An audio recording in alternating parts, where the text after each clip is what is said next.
recording. Okay. So it says. Hello. Thank you.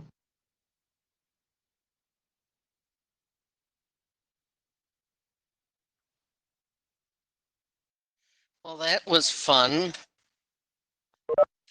Let me see if I can pop it back into full mode. Oh, happened? Yeah, I have. I must have jiggled something on my mouse. I've got two mice and You looked at it sideways. I looked at it sideways. Life goes on. You need a cat. Oh, I have four. I have four, including a geriatric cat who's now in a kitty condo in the main area so we can watch him. Have you ever heard of a kitty condo? I'll take a pic. I have a picture of him. I'll send it out. I've got an image in my mind of what I imagine it must be, but no, this is the first I've heard of it. My sister-in-law has a love of cats, and so kitty condo is essentially a three-leveled cage that looks like it's cute, but that way he can be more he can be contained but not feel like he's being contained. His bottom levels is pen, middle levels is food, top levels is bed. It looks like he's in an apartment complex for cats. I just found where to turn off the beep beep, so hopefully it's gone now. Good. Where was it? So in case. It was in the menu bar at the top under participant. Oh, well, that's a good thing. Okay.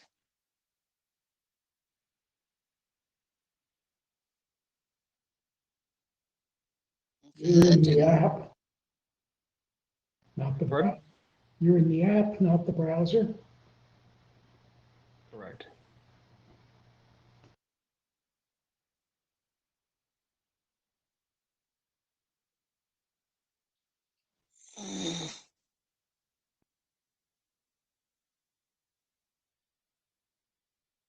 You might post the blue sheet link again one more time.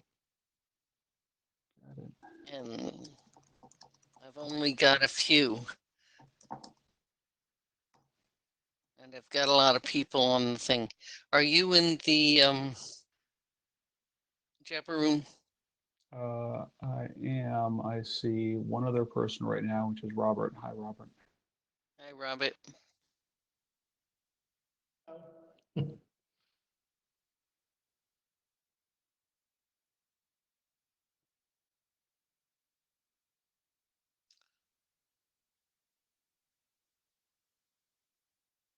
Good morning, everyone. Good morning, everyone. Once we get started. AC, are you the LSR working group, just like John and I are the Oh, shoot. Yeah, I must have said keep me logged in. Yes, yeah, I am. too. You don't mind. I'll sign the virtual blue sheet. You can stay the LSR working group, as long as you like. That's fine. Okay.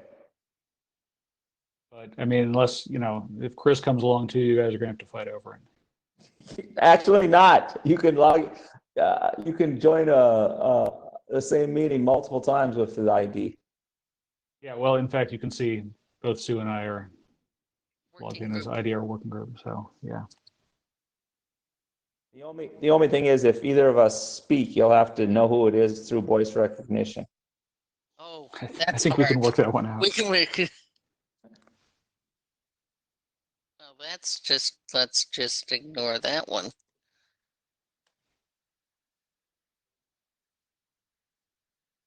Okay. Thank you, everybody, for signing the blue sheet. Appreciate it.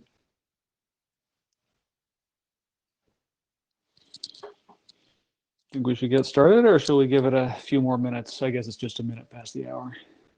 We'll give it one more minute, see if we can get people to do the blue sheet. If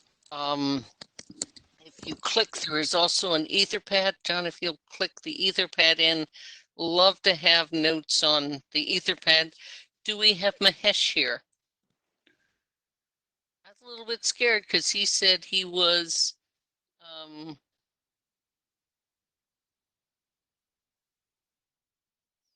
I suppose I should flash the note well. There we go. We had the pretty butterfly and now we have the note well. I am not seeing Mahesh.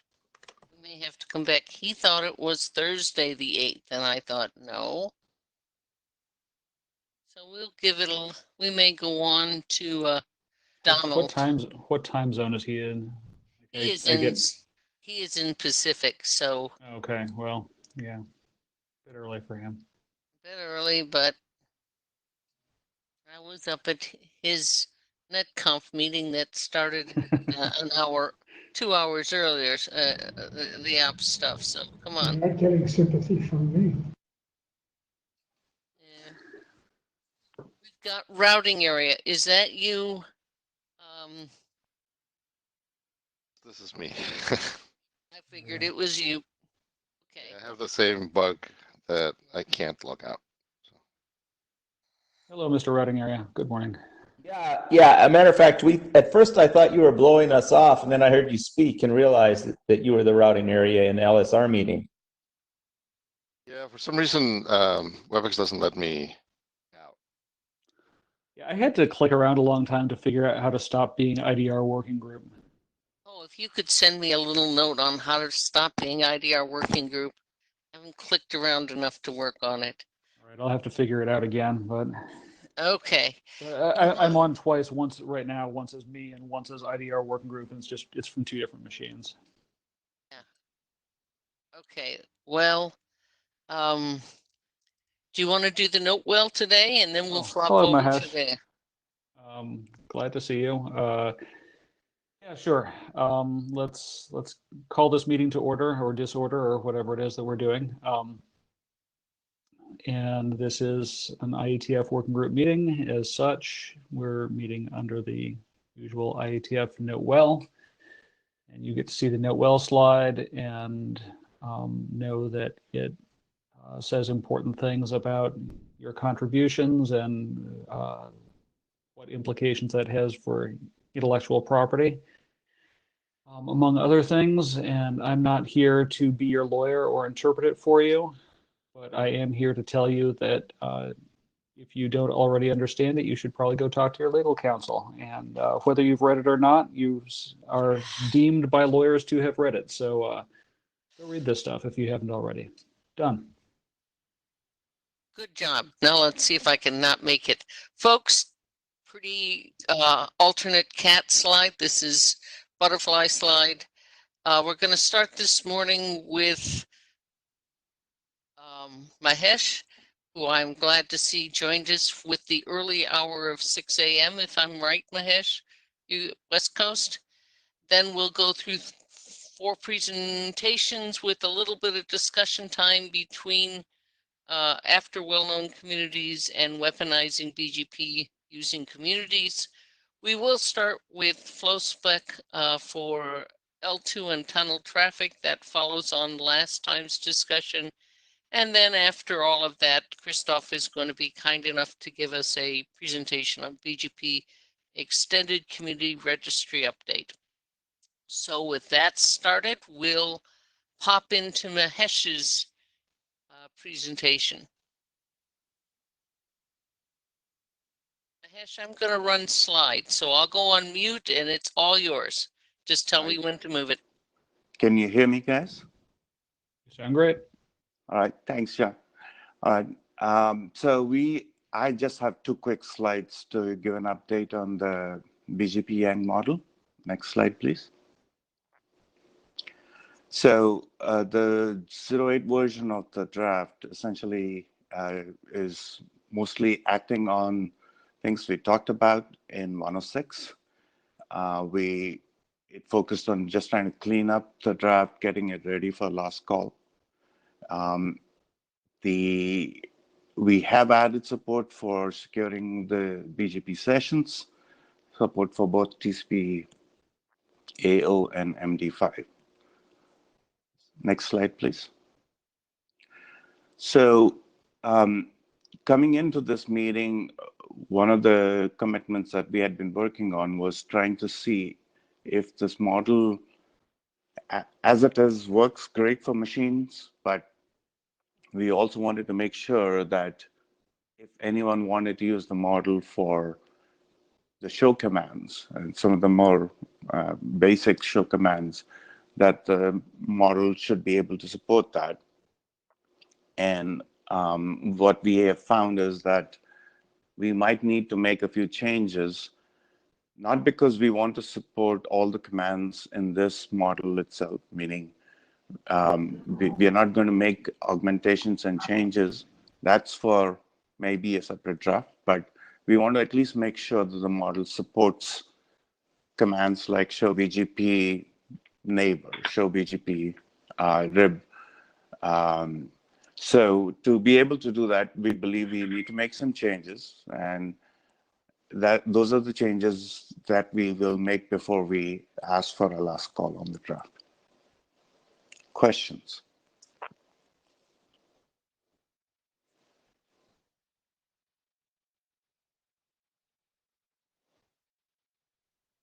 All right. Preemptively covered my one question. So yeah, great. Thank you.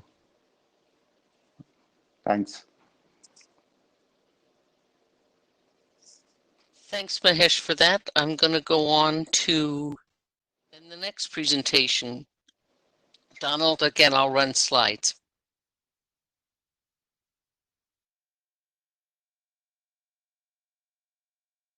Okay, can you hear me?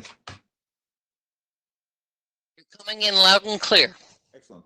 Okay, so I'm Donald Eastlake with FutureWay, and I'm going to talk about the two drafts for extending flow spec.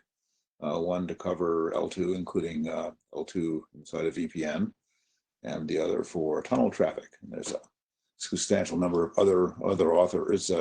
I'm sort of being editor and pushing this, but most of a lot of it originated with other people. So we can go on to the next slide. This kind of shows the document dependency structure. So we got base RFC 5575 BIS moving along, which covers IPv4, and the separate IPv6 draft, which is sort of dependent on the basic structure set up in 5575 BIS. So the L2 VPN draft, which covers L2 as well as L2 VPN, the file name is slightly historic. It's kind of in the same place as IPv6. It's a separate kind of flow spec based on 5575 BIS, but there is some interesting difference there. I'll get to in a second. And then the tunnel flow spec kind of needs to do a bunch of things, including possibly headers before and after the tunnel header. So it kind of makes the dependencies or use of all the other drafts. So if we can go on to the next slide, talking about the L2 VPN, it covers both the non-VPN and VPN cases. So there have been some changes between version 12 and the current version 13. Perhaps one of the important ones is to use a different flow spec registry. Sets up a new flow spec registry for L2 flow spec components, the same way that the IPv6 sets up a different flow spec component registry for the v6 components. And that also solves the problem with non-extensibility with the current flow spec, where it's the problem if you try to define a new additional flow spec components that existing implementations are not aware of. And the only real other change was to add some components that test the bottom 4 bits of the first octet of the MAC address. That's because people may be aware that the bottom 2 bits there have long been the multicast bit and the local bit, where if the local bit is a 1, it means that that MAC address has been assigned by the local network administrator under the control of the local network administrator. That's still sort of the mandatory definition of MAC address, but IEEE 802.1 is set up a thing called the Structured Local Address Plan, or SLAP. So SLAP defines 2 more bits above that. So if the local bit is a 1, actually that space is optionally, they say, divided into 4 quadrants. And one of them is kind of like the old local. One is for the different purposes. One in particular is what's interesting is one which is for MAC addresses that have been locally allocated by some protocol. So there are in fact drafts in the IETF DHC working group to allocate local MAC addresses. And there's also an 802.1 CQ effort in IEEE 802.1 to do that. So you might want to just test whether a MAC address was in one of those quadrants or something like that. Also partly because it's been changed to have this separate flow spec for the L2 stuff, you might easily want to test something about the L2 header and also and that with some test on a following L3 header. You want to test that it's has some particular IP characteristic and also has a particular VLAN, for example. So there's as part of the use of separate components for L2, there's also a means to have a different L3 flow spec. Next slide, please. So this is, of course, this is sort of shows the structure. There'd be a AFI, SAFI in front of this, and then towards the end of this presentation, I have a table sort of talking about all the different AFIs and SAFIs. You have this overall length, and then you'd be using a SAFI of 134 if this was for VPN case, in which case it'd be a routing discriminator, or if it's just an L2 match, you have the SAFI 133.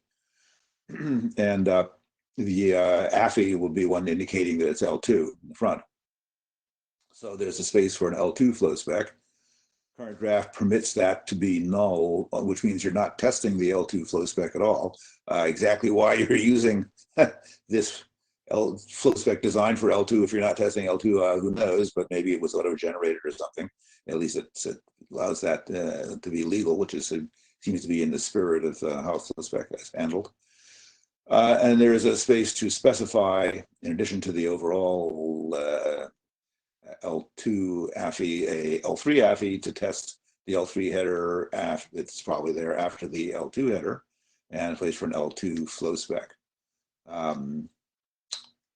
And that's the structure there. The only change I think is needed in this draft right now is that it needs to clarify that if you specify 0 for the L3 AFI, which is a specifically reserved AFI, so it can never be assigned or anything, then that indicates that you're not checking the L3 at all. Otherwise, if you sort of if you have to have a non-zero L3 AFI, then you have to sort of specify whether you want IPv4 or IPv6, or possibly something else, I suppose. But really, IPv4 or IPv6, you might not want to constrain that. So allowing a 0 L3 AFI there to indicate no L3 testing at all. It needs to be tweaked in the draft, but it's a pretty small change. Next slide. Yep. So the tunnel flow spec, which for historic reasons is called NVO3, but actually covers a wide variety of tunnel types. There's a listing here on the slide. So if people think that some of those shouldn't be covered, or there's something else that should be covered, that's, I think the authors are willing to change the draft to make the scope be what the working group would like. There have been some changes from 07 to 08, and somewhat similar spirit to the change in the layer 2 one to avoid problems with the non-extensibility of the existing flow spec, and then to line up with the V6 and the L2 flow specs. There's a separate registry now for tunnel header tests that test various fields in a tunnel header flow spec components. And because of that, it's also sort of structured so you can specify whether you want to match on a header in front of the tunnel header or a header after the tunnel header. Of course, some tunnel headers, it's really hard to match on stuff afterwards. Like if it's encrypted or something, you really can't at all. But some cases you can. Some kinds of quote tunneling and quote like IP and IP are really very, very straightforward. You might want to test on both IPs, for example. but both of these drafts also have some editorial improvements. At least as editor, I think they're improvements. Next slide. So this is the structure. This is somewhat more complicated. There would be a new SAFI to indicate this. So there's a table at the end, by the way, of AFIs and SAFIs, so I can go over that. Then there's the overall length, and there you specify what tunnel type you're after, and it only matches things that use that tunnel type. And there's space for some flags there. And there's this optional routing discriminator, and the presence of that would be indicated by one of those flag bits. So this is a little different. I mean, for the V4 and V6 and L2, there's two different SAFIs, 133 and 134, to indicate whether it's a VPN or not, which is whether there's a routing discriminator. Could do that here, but that would just sort of burn another SAFI, and I'm not sure if it's useful. So it's only specified to be indicated by a flag. I guess the advantage of using a different SAFI is because you can indicate support for AFI-SAFI pairs independently. And whereas there's no facility to indicate support for this flag internally. So that's a question of whether it's worth having another SAFI, so the for either a non-VPN or VPN case of tunneling. Anyway, there's three flow specs in this case, but potentially three rather. There's the tunnel header flow spec, which would always be well, it's logically present. It could be null in some case. We'll see. There's a place for a flow spec for the headers in front of the tunnel header. It might be a L2 header in front of the tunnel header, for example. And depending on the flags, you can optionally specify you also want to match on headers after the tunnel header. So it's more complicated than the other cases, but I don't think excessively so. And it provides the options that you would want to have available. Next slide. This is an example of a very simple case, IP and IP. In this case, the tunnel header is null. There isn't any tunnel header as such between the two IPs if you have IP and IP. And you would have places where you can put matches on the outer IP header.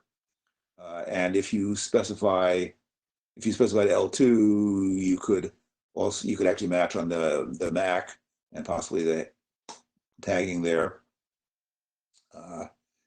You could match on VLAN or something, and as well as the outer IP header. And then you can match on the inner IP. So that's a pretty simple case. Those are the optional matching on the and actually the IP. These IP matches actually can match on things like they're a little beyond the IP of the UDP and TCP and ICMP header. Header information also. Next slide. This has two examples. This is the second one. So this is the VXLAN for tunneling, which has a VXLAN header, various fields. You can match those with the tunnel header flow spec. And as before, you have the outer flow spec. VXLAN, the way it's specified, there should be a UDP header in front of the VXLAN header. And you can also optionally match the inner material, which would be VXLAN specified. There should be there's a MAC header there, and you can match on that. Not really covered in this presentation. There are, of course, appropriate community field things available to make various actions on matching these various different things. Next slide. So this is this overall sort of structure of the AFI-SAFI. The first row across there is 5575 bis, and we have the columns are the flow spec and the VPN SAFIs, and then the new SAFI TBD for tunneled, and then the far right is the registry set up by that draft. Or we used by that and used by it, I guess. So the first one, of course, is IPv4 in the base spec. Next one, IPv6.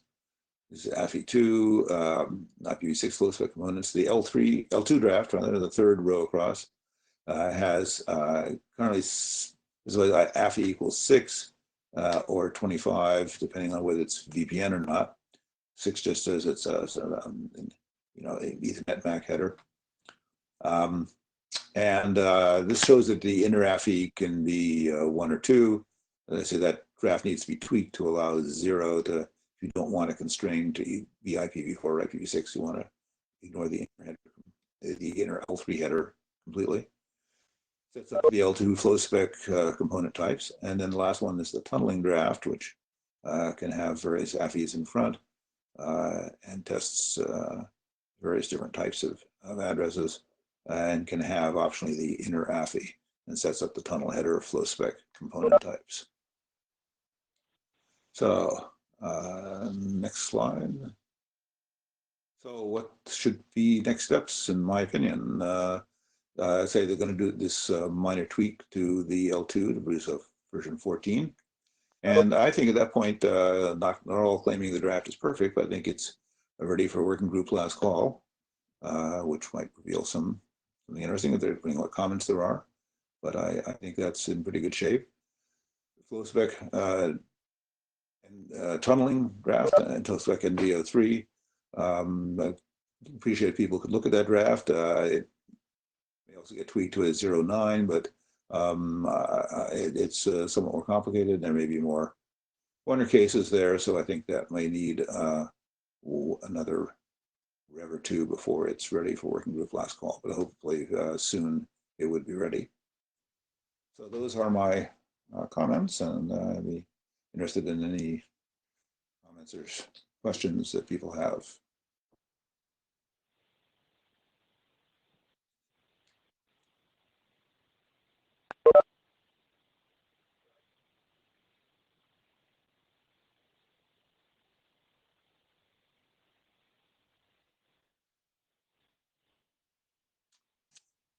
Or if they're not.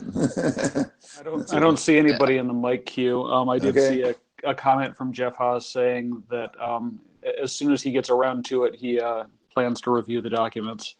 I hope a few other people will. Please take note of the fact that we've got a working group last call and a soon working group last call, and it's allowed to provide review before working group last call. It's even encouraged. Absolutely. It would be great. Yeah, and absolutely no. It's I welcome review and comments, and as do the other authors.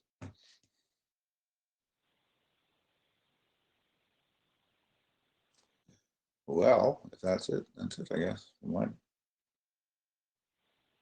Thank you, Donald. We'll go on to pick up then. Yeah, hello.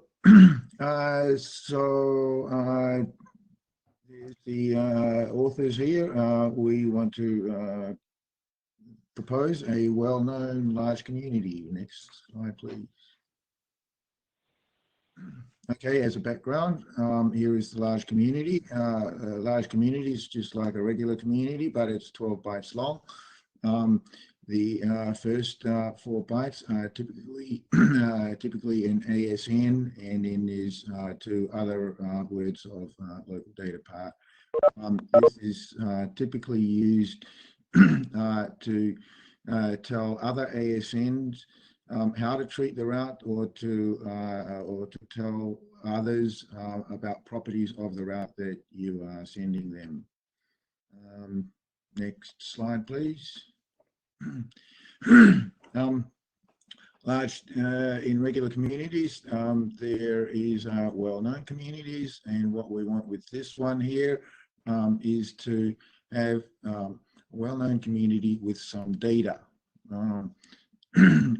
We do have some examples. No export to a specific ASN, so you want to specify the ASN, as well as the fact that this is a particular action that you want for that ASN.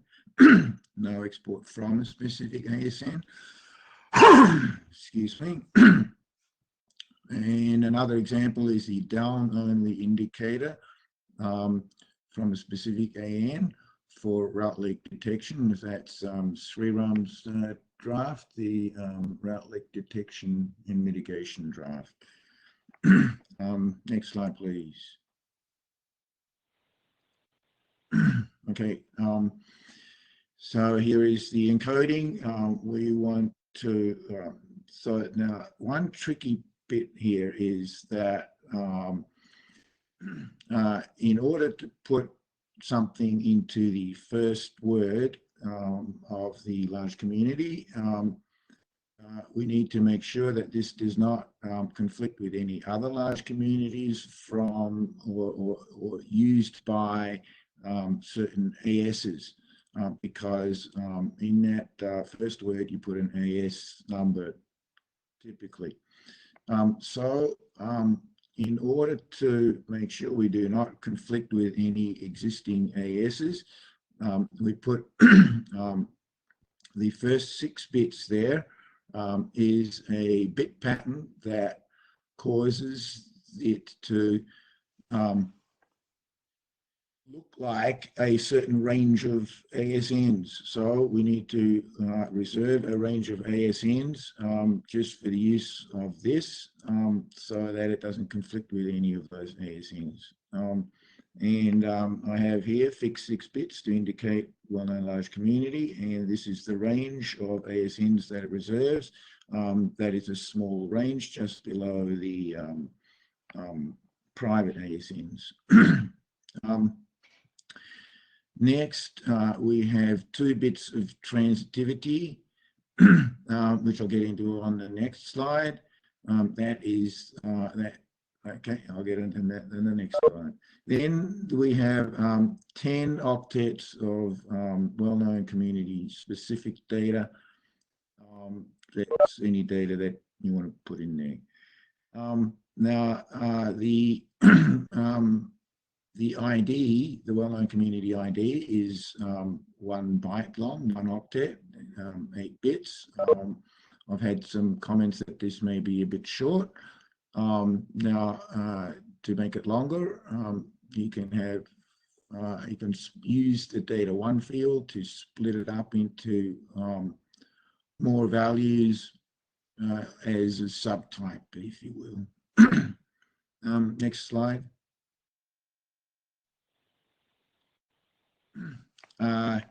The transitivity. So I've seen that there are some issues with okay,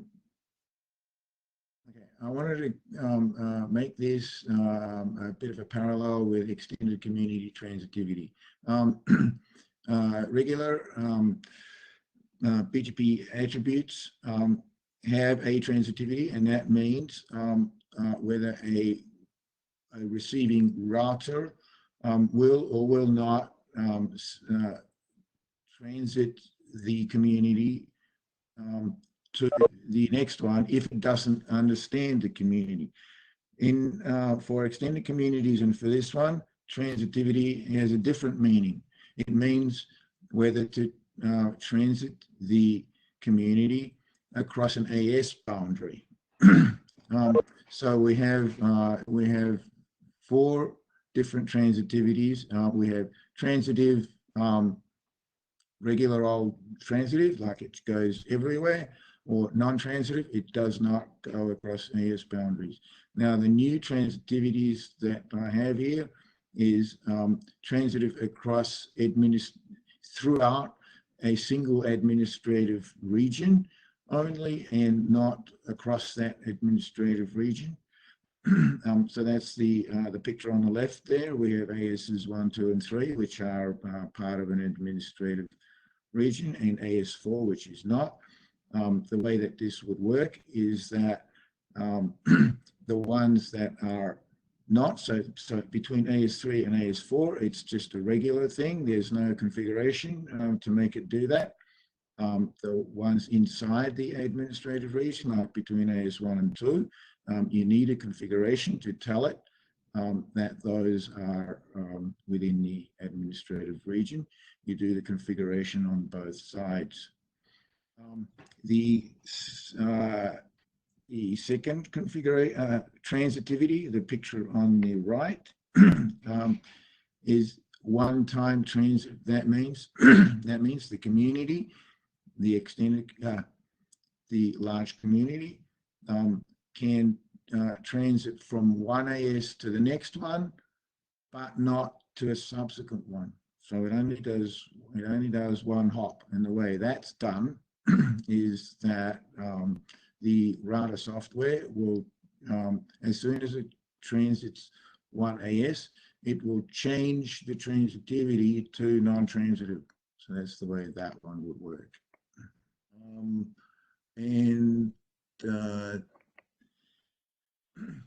One more comment I wanted to make is that communities.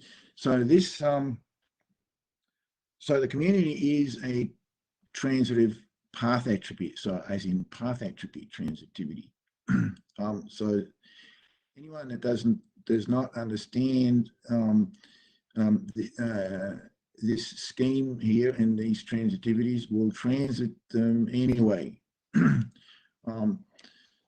So these are, so just like any communities, anyone is free to accept them or reject them, and they typically do that. So this transitivity is, what do you say?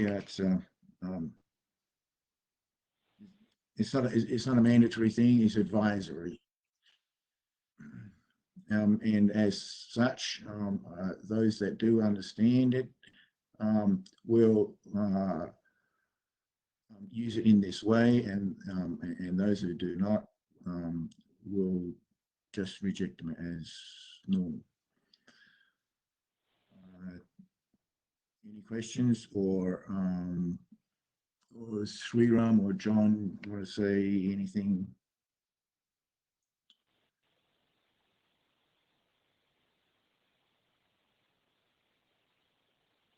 Yeah, 2 questions in the queue, Jeff, then Randy. Okay. Unless you guys want to hold until after Sriram, it's up to you. Let's go. Oh no, let's go ahead with questions. I was just going to say that I had no comment at this time. And to your point, John, I submitted this to the WebEx specifically because I didn't have to be the one reading this. So when I was reading the draft, this is Jeff Haas, I didn't see any commentary about the AS numbers being requested, being reserved from IANA or the RIRs or whoever happens to hold this set of the space right now. That's comment number 1.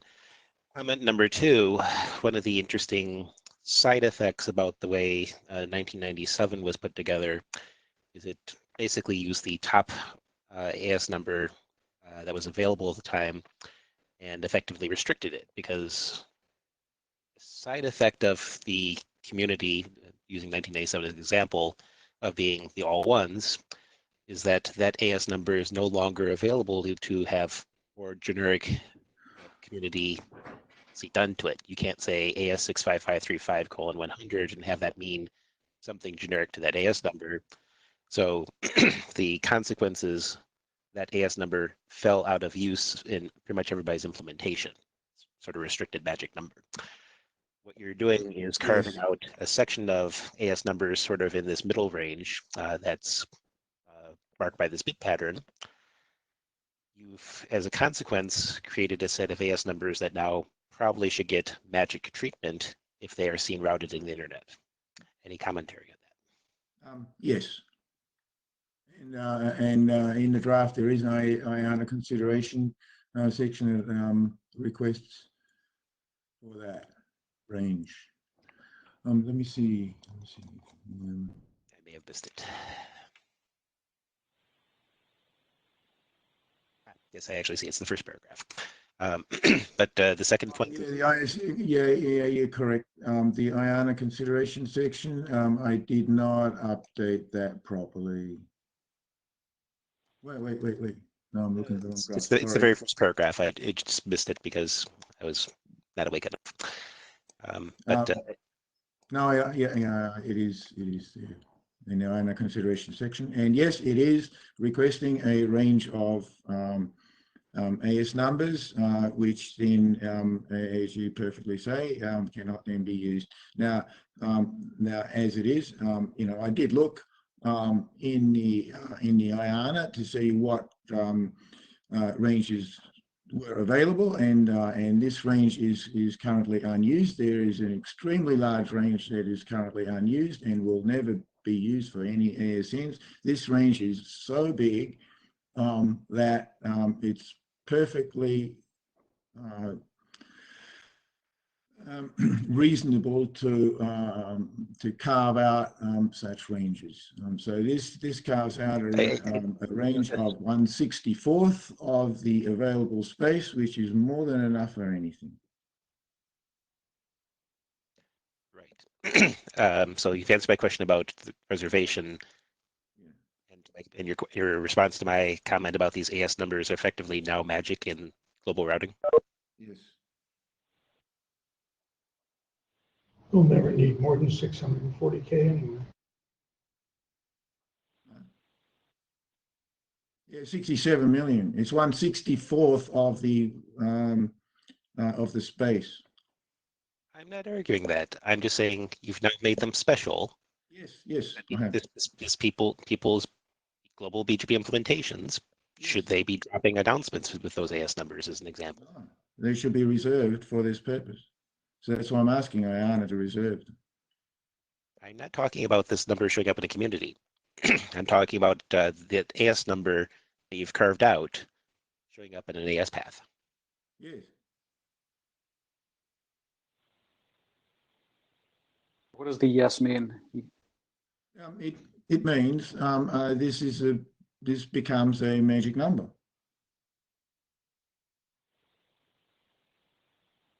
Anyway, So talk about it. Yeah. In the if you use it in the AS path, it will have no effect. So I wouldn't use it in the AS path, but if you want to use it in the AS path, it doesn't actually matter. You just can't use it in this community.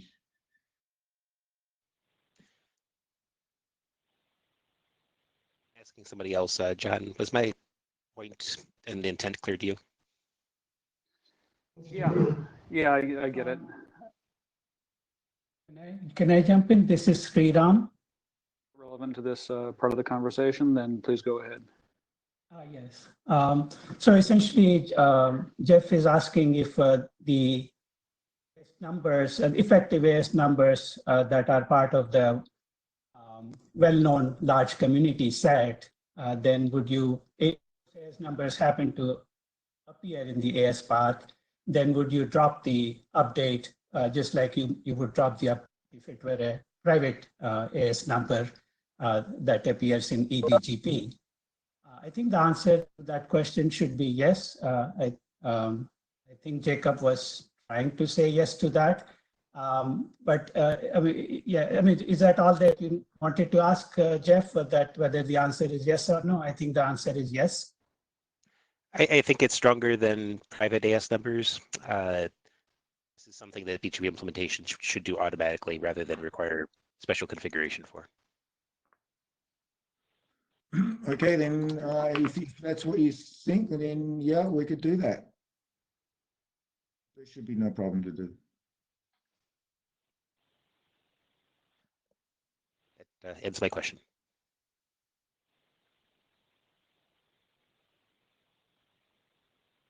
Okay, anything else? Oh, Randy had an issue. Just two things. One is to the previous point, dropping private AS is under operator control. It's not automatic. Number two is on the slide we're facing. Did I understand you correctly that in the right-hand diagram that the propagation from AS2 to AS3 is prevented by the router and not by operator control? Right. That's new and different. Is this an attribute or is this a community? It's a community. But currently, communities' decisions about propagation and manipulation are not made by the router. They're under operative. It's new and different. No further comment.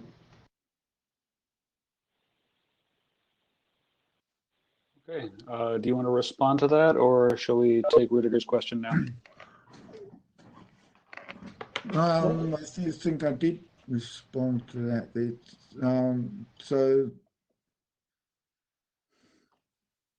yeah, the router changes the transitivity from this one time when it goes across the AS boundary the first time, it changes it so that it won't go across the next one. We're well in confidence. Huh? We'll deal with it on the list.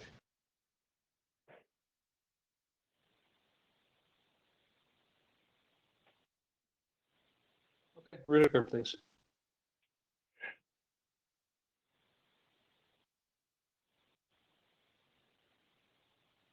Rudiger, you are muted, it looks like.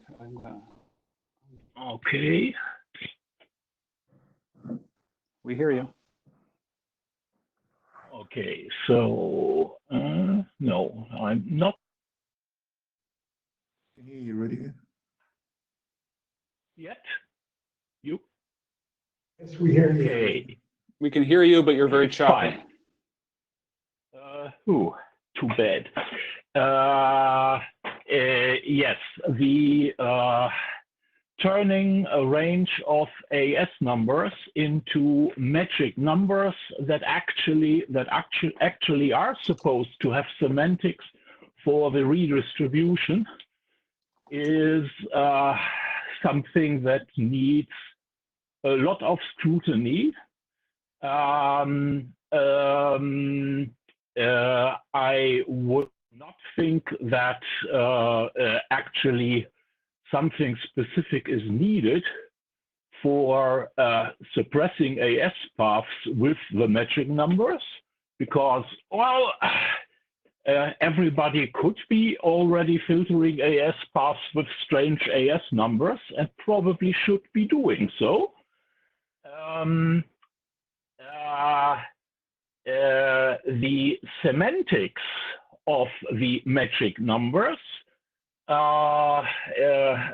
following on Randy's remarks, actually seem to be very tricky, because you are talking about not only the single hop thing, you are also, and that's much more fragile, talking about the administrative domain thing, which obviously would require some concept of administrative domain being configured somewhere.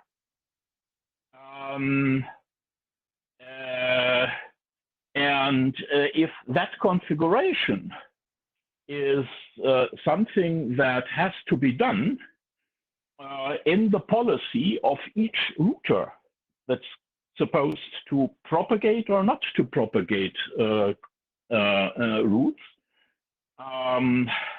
well, okay, that's going to be a source of leaking unexpected communities due to failure of consistent configuration of all the edge routers of an administrative domain. So that needs I think, a lot of scrutiny and probably some explanation of how administrative domains are supposed to be actually administered towards creating the proper root policies. Thanks. Okay, Rudiger, thanks for that comment. So it appears the administrative transitive is a little, I don't know how to explain it any more than I already did. It needs to be configured on both sides of the ASN, of the ASs. So the leaking across, say, from AS3 to AS4 is, I don't think that's very difficult at all. Because to make the two ASs in the same administrative region, it needs to be configured on both of them. So if you don't configure it on both of them, it won't go. And this would be done in the router code. That's where I would do it. I would do it in the router code to have the router recognize these things. But you could do it in the policy if you wanted to. But it would be easier to do it in the router code. Well, just a note that whatever is being done in root manipulation in the router code, of course, also is a part of a policy. But well, okay, for doing stuff in the router code, kind of some configuration seems to be required somewhere. Yes. The configuration is required. You need to configure the ASs to be in a specific administrative region so that the router code knows that they are there. And then you are saying, for the administrative domain control to work, you need coordinated configuration on both sides of the peering relations. Of the routers, yes. So if the configuration is not how realistic is the assumption that you have a collection of ASs that are under a single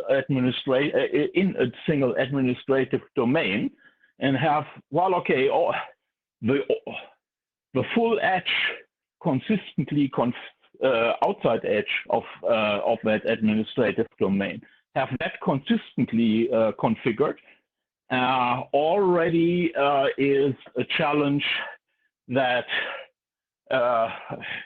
there is a challenge of making sure that the configuration is consistent on the full edge, but making the assumption that all of the peers of that administrative domain also consistently configure their side, their edge policy, that looks to me completely unrealistic. No, I don't see. I see it very easy to do, Rudiger. This is not a big challenge. The reason is that it has to be configured for all the routers inside, not on the edge of the administrative region. It doesn't have to be configured on the edge of the administrative region, only for the ones inside of it. So there's no need to be consistent at all across the region boundary. Okay, so if the other side doesn't have it, then it won't go over. Okay, so kind of the challenge is you only can make use of it after you have all of the routers that are doing eBGP in between the ASs of the domain actually are applying the specific new policy. Yes.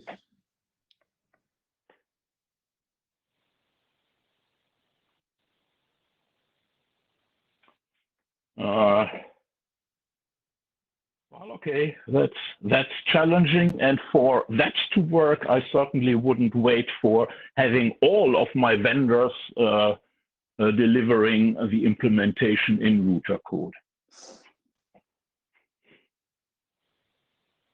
If I had any vendors anymore. Yeah, that's fine. Okay.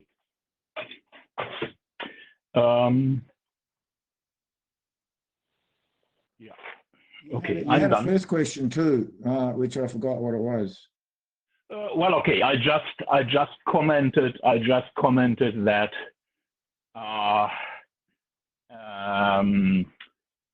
the question of whether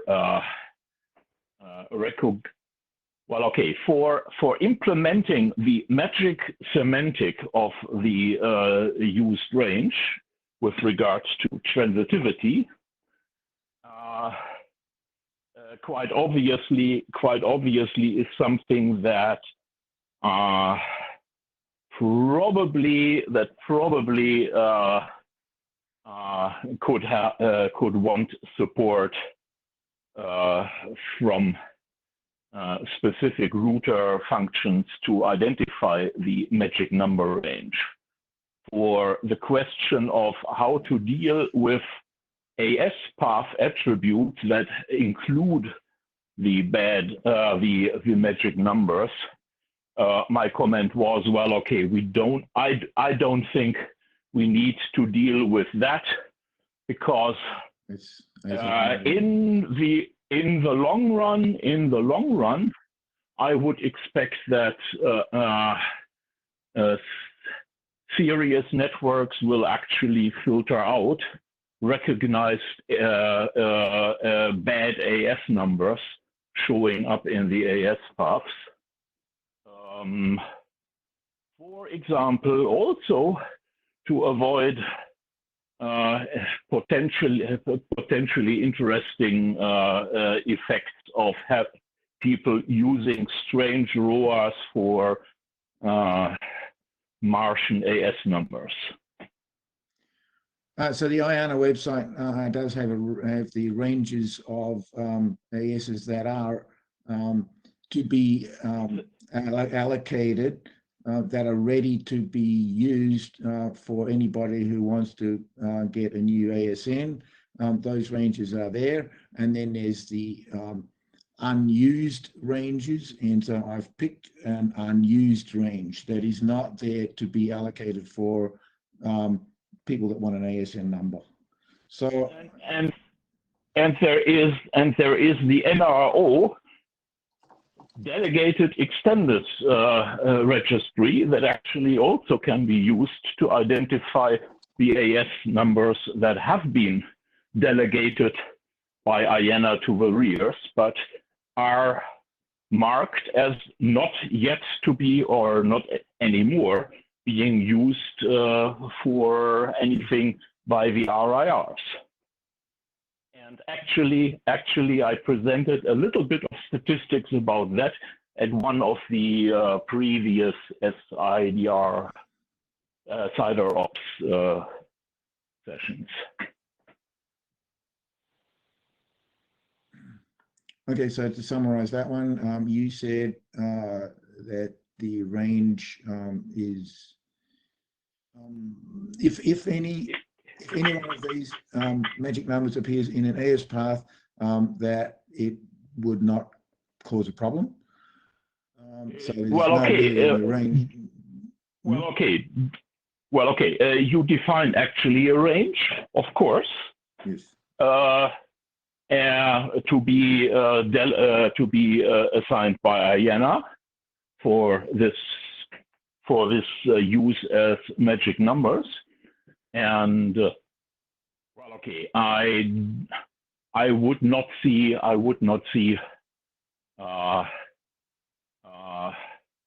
for AS path filtering a need for specific support in router code to identify this range.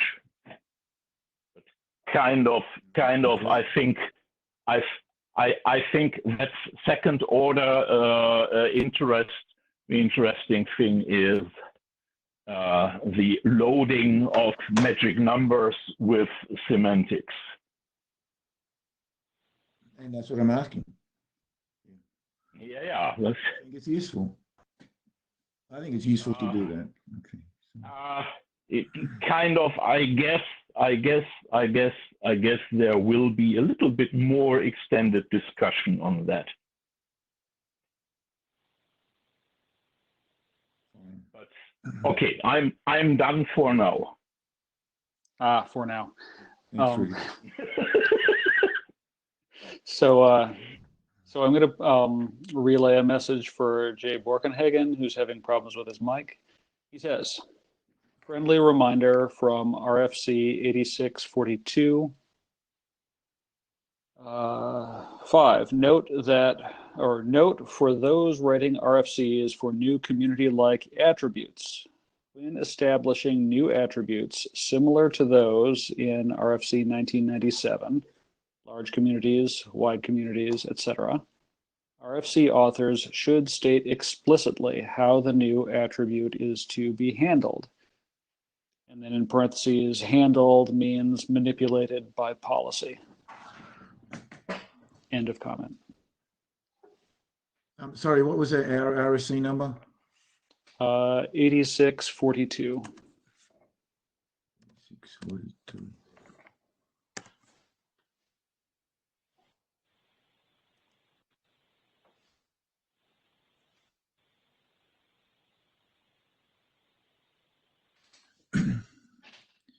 Yeah, I'll take another look at it and send on the list. Okay, thank you. So I think next in queue is, wait a minute, Yunnan. Please go ahead. Hi, Jacob. Hi, everyone else. Am I heard? Yes, hi, Yunnan. Great. I just have a small suggestion, not specifically to this draft, but to the large community RFC, which is I think 8092. So should some specifications regarding the handling of reserved ASN be specified, added to the RFC? I mean, not only regarding the well-known large community using, a part of the reserved numbers, but possibly some other future usage. And also, it probably should cover the question that Jeff previously raised, that if we have the reserved ASN carried in the AS pass, should something like that be specified?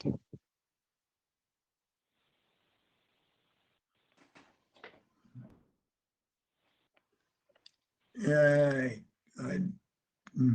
sorry, I don't understand what you wanted to I mean, have it's already not been like covered.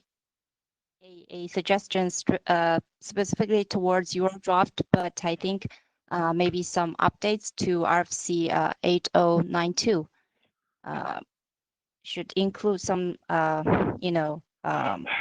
statement regarding the handling of reserved ASNs, right? The philosophy behind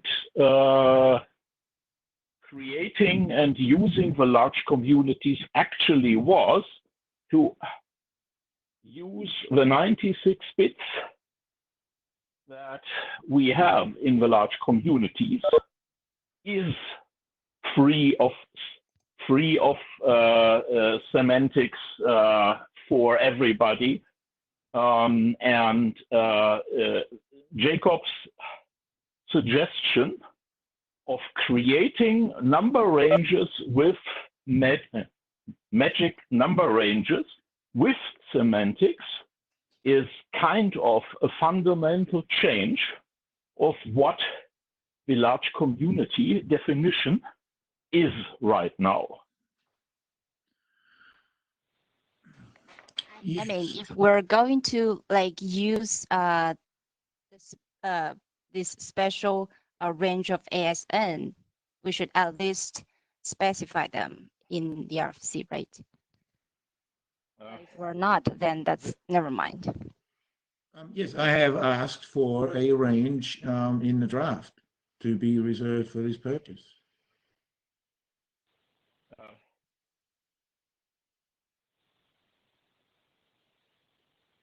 Asking for a range is something quite different from saying a number space that just has administrative hierarchical structure at the moment. AS numbers first 32 bits to something where AS numbers actually have semantics beyond indicating who is the owner of the code space of the following 64 bits is a fairly fundamental thing and goes far beyond just registering number ranges.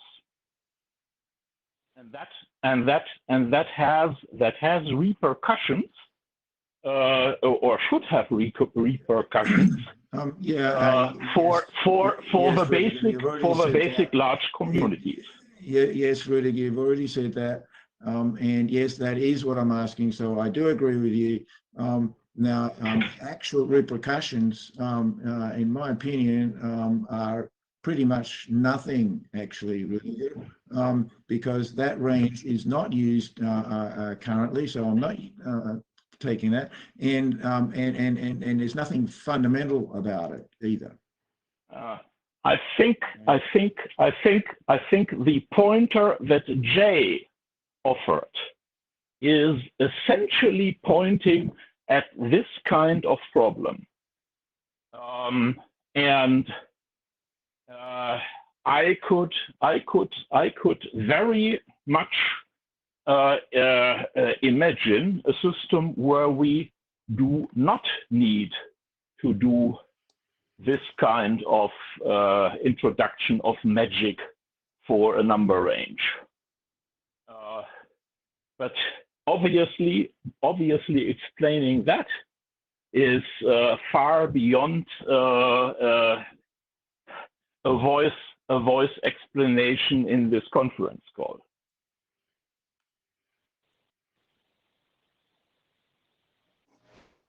I think we could further this on the list. Okay. So I think Randy also had a point that related to Jay's point that I relayed. So Randy, if you'd like to jump in. Jay is saying that you need to specify what must be provided to the operator for configuration options.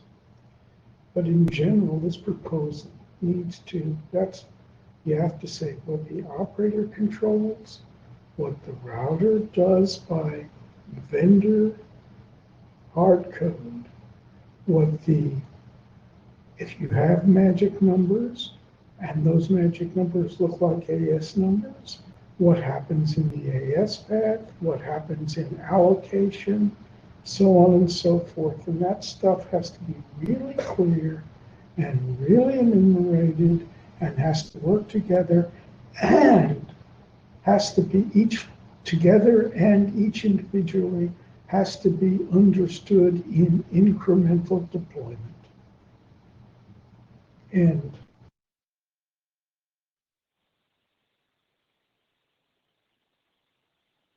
Do you want to respond to that, Jacob? If not, we have G next. Okay, thanks, George.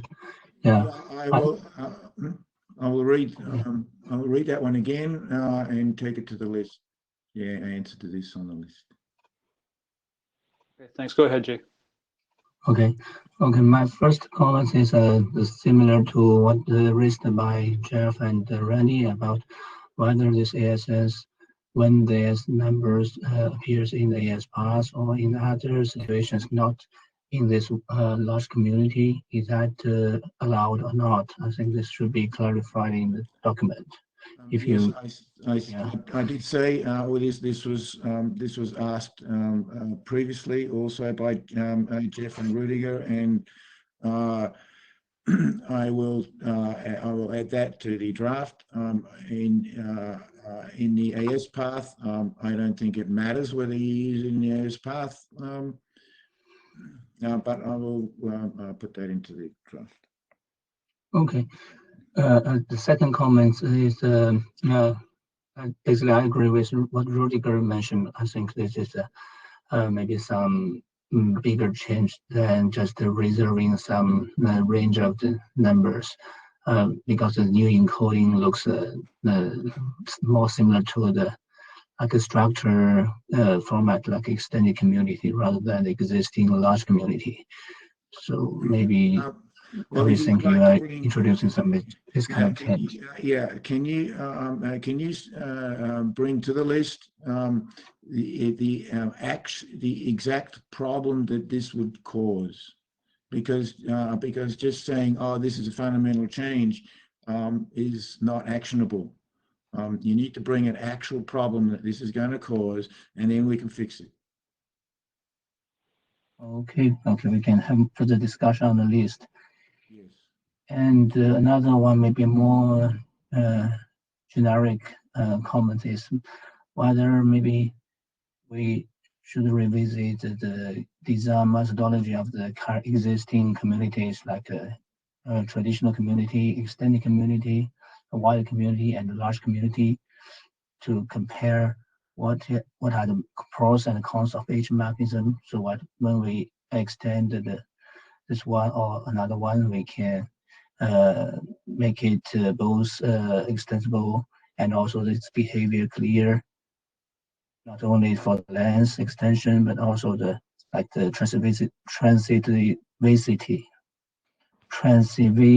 transitivity. Yeah, sorry. Or the structure. Yeah, I think this can be considered altogether in the design or in the extensions.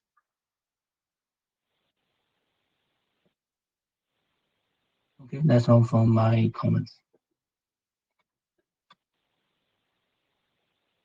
Thanks. Jacob, do you want to say anything more on that one? That was okay. I really, I really don't agree with that. So I've put in the draft what I want to do with it, and that the router code will.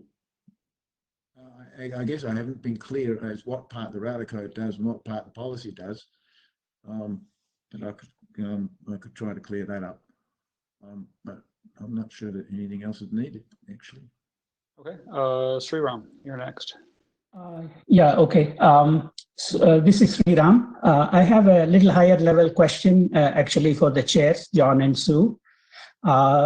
There has been, like, we've been talking about making an IANA request for a registry for large community for some time. And there was discussion that a draft would be generated to make that request and make that happen, because currently there is no large community registry.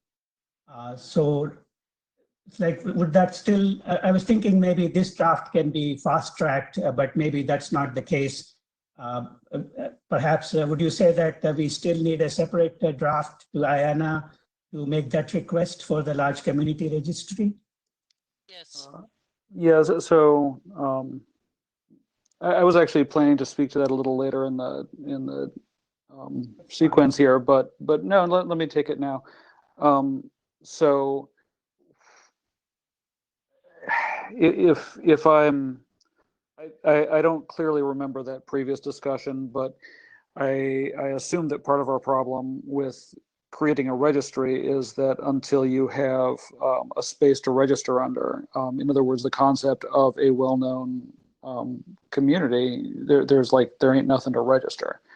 So we need to have this concept of well-known communities. So in that way, I think that's directly related to this draft. The problem I'm seeing is right now is all of the discussion so far has been related to sort of the additional bells and whistles with regard to transitivity. So just in listening to the conversation so far, my feeling would be, unless there's some fundamental reason that the transitivity all has to get, has to be in here as baked in with the concept of a well-known large community. Take the controversial part out, or equivalently create another draft that encapsulates the non-controversial stuff, move that forward promptly, and then argue about the controversial stuff for as long as you want. I agree that it would be valuable to have a registry, but right now, listening to this conversation, I don't see much hope for moving it forward quickly.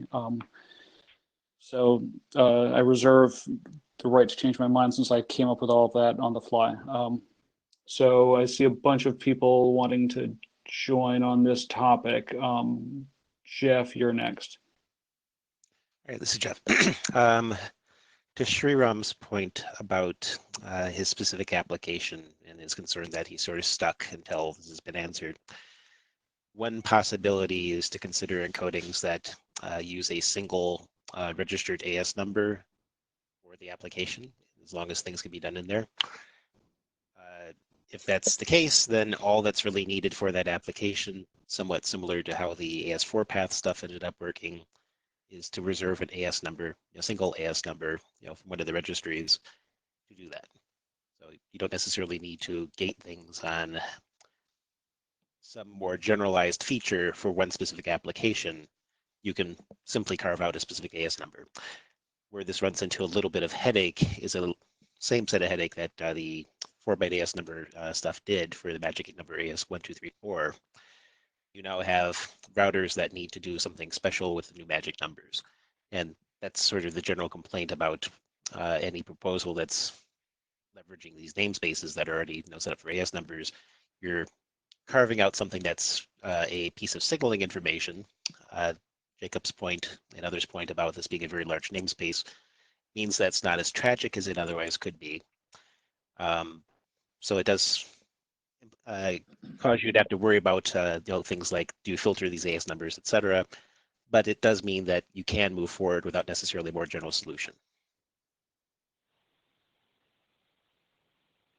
John, can I jump in just for a few seconds? Are you responding to Jeff? Yeah. Go ahead. Can I get a quick Sriram? Go ahead, Sue. Go ahead, Sue. Original discussions had been to select one, or if you needed, 1 or 2 numbers for the registry for communities that would be allocated to you. I don't think we went into a discussion, which is the simple solution Jeff just mentioned, rather than to have a registry so that you could at least register that. I did not think we went to the second step of having structure. So I think we have maybe to help your stuff go forward, I will echo Jeff's and echo that was the original intent for the registry draft, was to get a couple numbers, and the suggestion was either your draft can allocate 1 or more, and we'd work with Ayanna to try to move that forward, and leave the bigger question to longer discussions, because as Rudiger said, there's a lot of operator input you need on anything further than just allocating specific numbers. Yeah, that's perfect, Sue. I fully agree with that. So thanks to Jeff and you for those suggestions.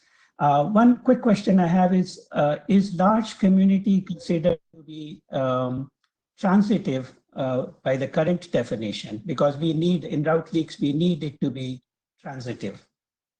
It's a transitive path attribute. Okay. So then it will work. We can go with Jeff and Sue's suggestion. Yeah, that sounds right. Rudiger is next.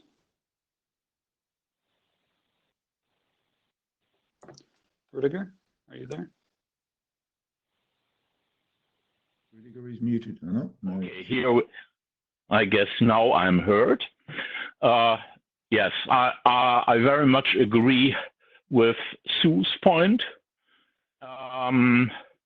And I would like to also make the remark that, well, say the Shriram use case is something well defined and very specific, while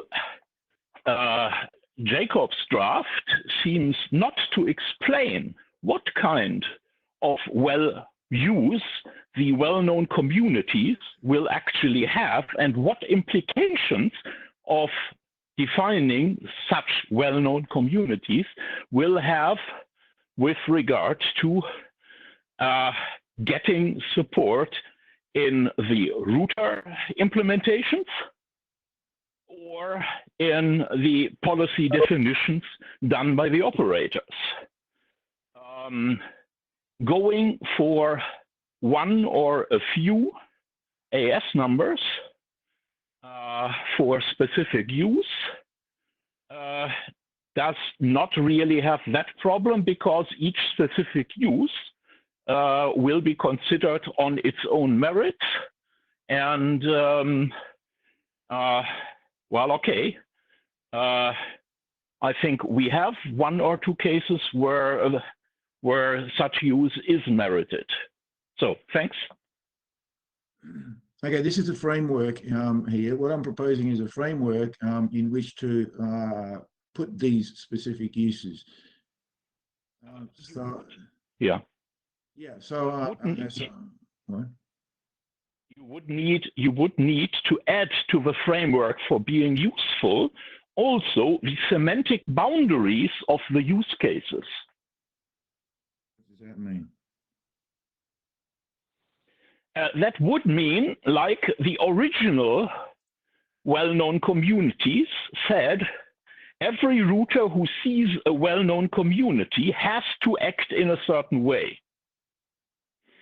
At the Dublin, or rather Irish countryside IETF, IDR figured out that, well, okay, adding well-known communities this way is something that was impossible at that point in time, and certainly that status hasn't changed.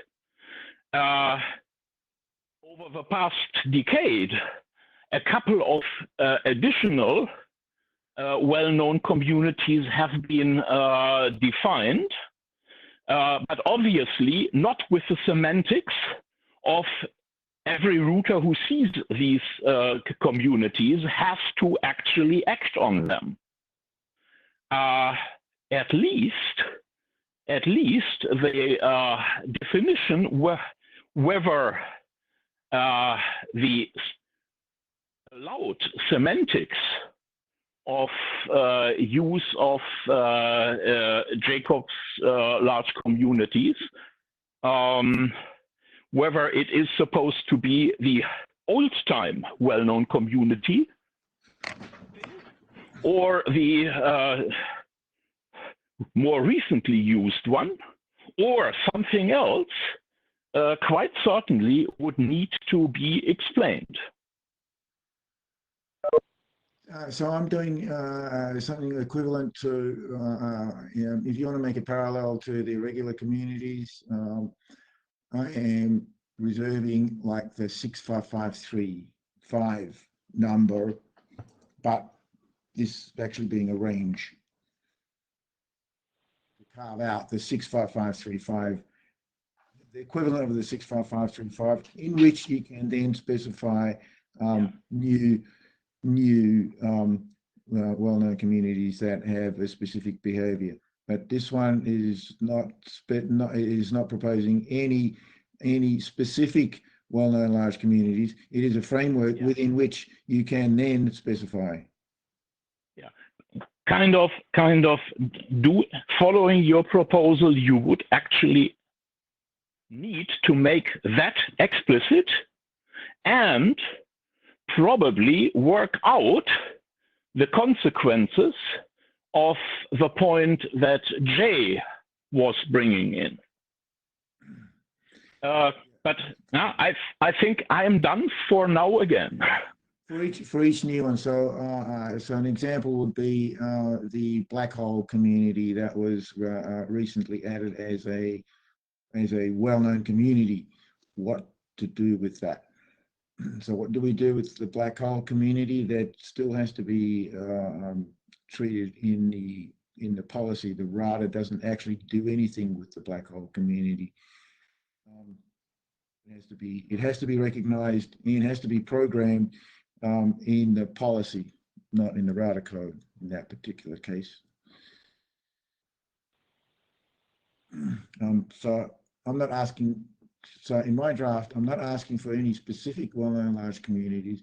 I'm asking for to reserve a set of AS numbers inside of which we can then specify specific well-known large communities and their semantics. This is Heasley. May I add something to that? I think an important point to observe about Jacob's, about the draft, the proposal in the draft, is that it allows for two 4-byte ASNs or 4-octet ASNs. Plus you have, I think it's 10 bits of additional space that you can, that can be specified as part of the community. So given one community value or in the range, you don't have to, you have the ability to have the two ASNs plus a value that specifies some function of it, which is if you're allocating ASNs specifically as Rudiger has suggested, then I guess somebody else has suggested as well, that reduces that utility because of that extra 10 bits that you could otherwise specify.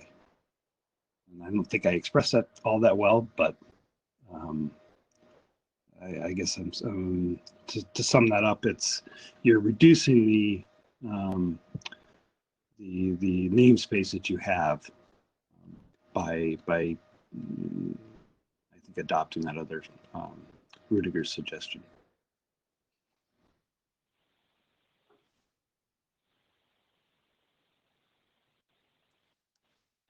Okay, so I'm going to cut the line now after me because I've been standing up for a long time in the line.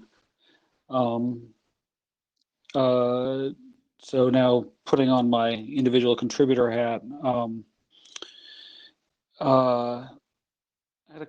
I guess a few of my questions were sort of nitpicky encoding things, and I'm just going to skip over that in the interest of time. I have sort of two higher level things. One is, so as I remember, in the original discussion that led us to large communities to begin with, there was a really strong feeling on the part of the authors that large communities should not have any kind of fancy embedded semantics. And I was sort of expecting to see the, a slide, on, why we felt that and what changed, and I didn't. So as one of the advocates for keep it simple, Jacob, I wonder if you would be willing to tell us what changed.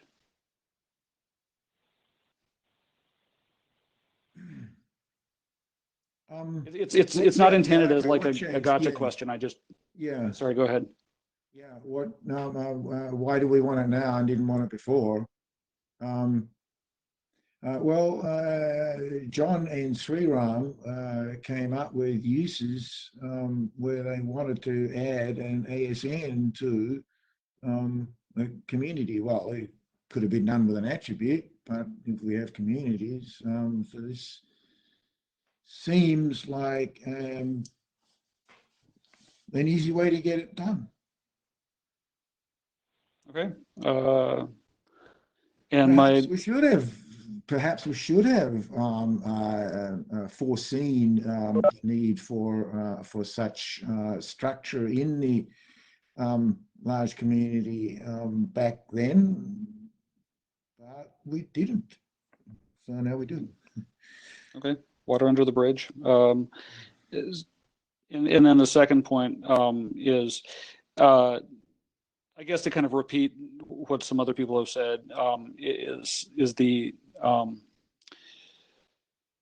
this transitivity stuff seems like it is not trivial, and it feels a little weird and maybe wrong to apply it to just one path attribute, and in fact just one flavor of one path attribute. I know we've, there's always this risk in IDR of saying, hey, let's take this thing and generalize it, and then you never get it done. But gosh, this really feels to me like something that ought to be taken and generalized before we just put a special case of transitivity control into one flavor of one path attribute. Okay, if I could say a few words on that. I know that there was a draft some time back. I think Keir was on it to have all subsequent BGP path attributes have extra transitivity in it, and that didn't seem to succeed. So I thought I would try it in a more restricted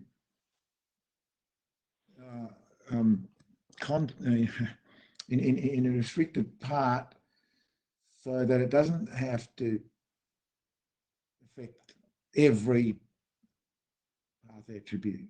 So I was taking it the other way here. To selecting these particular transitivities, I do remember that the DMZ link bandwidth one was non-transitive, whereas that didn't make sense. It really had to be transitive from between the two ASs that were using it, and we had to make a code change to make that actually work. So that's an exception to the extended community transitivity. And that seemed to be quite a useful transitivity. So that's why I included it here on the one-time transitive.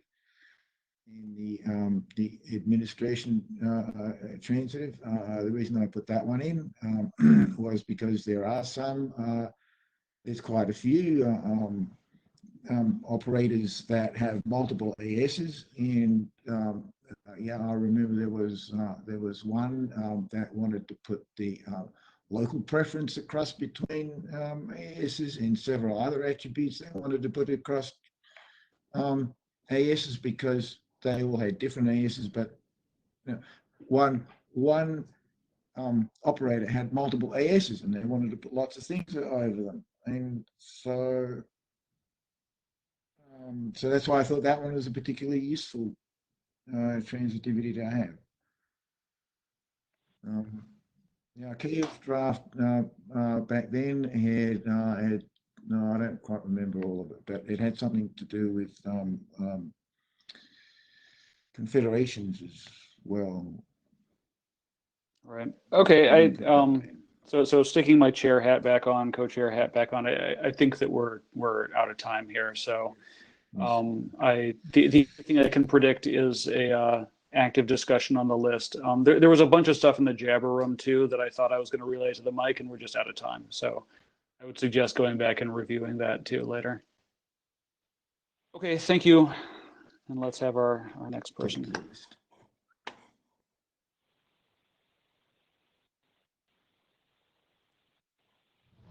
Hi, Randy here. This was a conference paper about 18 months ago in the ACM Internet Measurement Conference.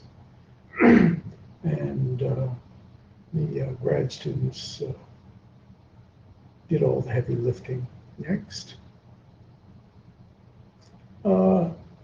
as we demonstrated in this one little corner of BGP just a few minutes ago, BGP is a little complex, and we're good at making it more complex. And we went down this path where operators wanted signaling on top of BGP signaling next. And we added BGP communities, and we know what they are, so we'll skip this slide next. And the syntax is theoretically an AS number followed by some arbitrary number next. But AS number might really be anything next. And the following number may really mean anything next. So what we have is completely undefined semantics. We have a syntax, but there are no formal semantics, just convention and common practice, plus a lot of uncommon practice. You'll excuse, I came into this internet as a compiler writer, and so to me, it's like we're putting semantics in the common statements, right? That just doesn't cut it. So what flavors of communities do we find? There are three basic flavors. Active ones, requesting path prepending, modifying local preferences, remote triggered blackholing, selective announcing. They're passive ones like location tagging, RTT tagging, et cetera, putting information on a prefix. And then anything 1,000 kitties have invented. Next. It's just some figures to give you some idea of the growth of communities over the last 8-9 years. Next. So then there's the question of propagation. Are communities transitive? By the very nature they are. This is a silly example. Next. 97 says they're transitive optional. 7454 says advises that you insert policy to scrub your own and forward foreign communities received from input to output. So many people do not expect them to propagate that widely. I didn't expect them to propagate that widely. Next. Only 14% of transit ASs propagate community. This is measured, by the way. 2.2 thousand of about 15,500. Next. Surprise. Although 14% seems small, the AS graph is highly connected, so that more than 50% of communities transit over at least 4 ASs. 10% have a hop count of more than 6. And the longest community propagation observed was through 11 ASs. By the way, if somebody's watching the Jabber and I should take an interruption, I'll gladly take an interruption. This is the ECDF of the hop count. You can see the distribution on up to 11. So half of the communities are 4 hop counts. That is the average diameter of the internet is 4 hop counts. Next. So what do we mean by on-path and off-path communities? Next. There's a prefix being announced by 1. Next, it propagates to 3, and it next propagates to 4. Next. Okay, we tag it with a community. Next. That community said it targeted to AS3 if we believe the AS number. So it's propagated to 3. That is, AS2 and AS3 are on the path that the community appears to be designed for. And again, the word appears because who knows what the semantics of AS are. Next, it is also propagated to 4. Next, 4 is off path. Okay, the community, if you believe the AS number, didn't say go to 4. Next. It's okay, Sue. Here's the distribution of on-path and off-path communities measured live. And those are community numbers in each bar. And just remember the community 666 and that there's a lot of it off-path. Next. And we have no idea what all these communities mean. Next. So the internet is an experimental hack that kind of got out of the cage. Next. So let's break things. Next. So there's a method to our madness, and we're not trying to do real damage. So all the active experiments that I'm going to now go into were actually first tested in the lab. The impacts were estimated. They were validated on the real live internet with operators' consent, i.e. we did real hijacks and stuff like that with the operators' consent, and thank you, a number of operators. Next. Real-time black holing, one of the very few well-known defined communities, which people just in the last presentation were advocating. Next. What a real-time black hole community is the target AS plus the number 666 attached to a prefix. Next. And what this was meant for is DDoS defense. Signaling the traffics to a prefix should be dropped. Next. So there's a DDoS attack on poor AS1's server 1.2.3.4. So maybe that's fine, Sue, go for it. So AS1 sends to AS2, hey, that 1.2.3.4, please drop traffic to it. So if AS1 tags it with, hey, I'm talking to AS2, please, and 666, this prefix. Next. And AS2 drops the bad traffic for that prefix in the bucket. Next. So in theory, there are some safeguards. The provider should check that the customer prefix, they own the prefix before accepting it. They should only black hole their own prefixes.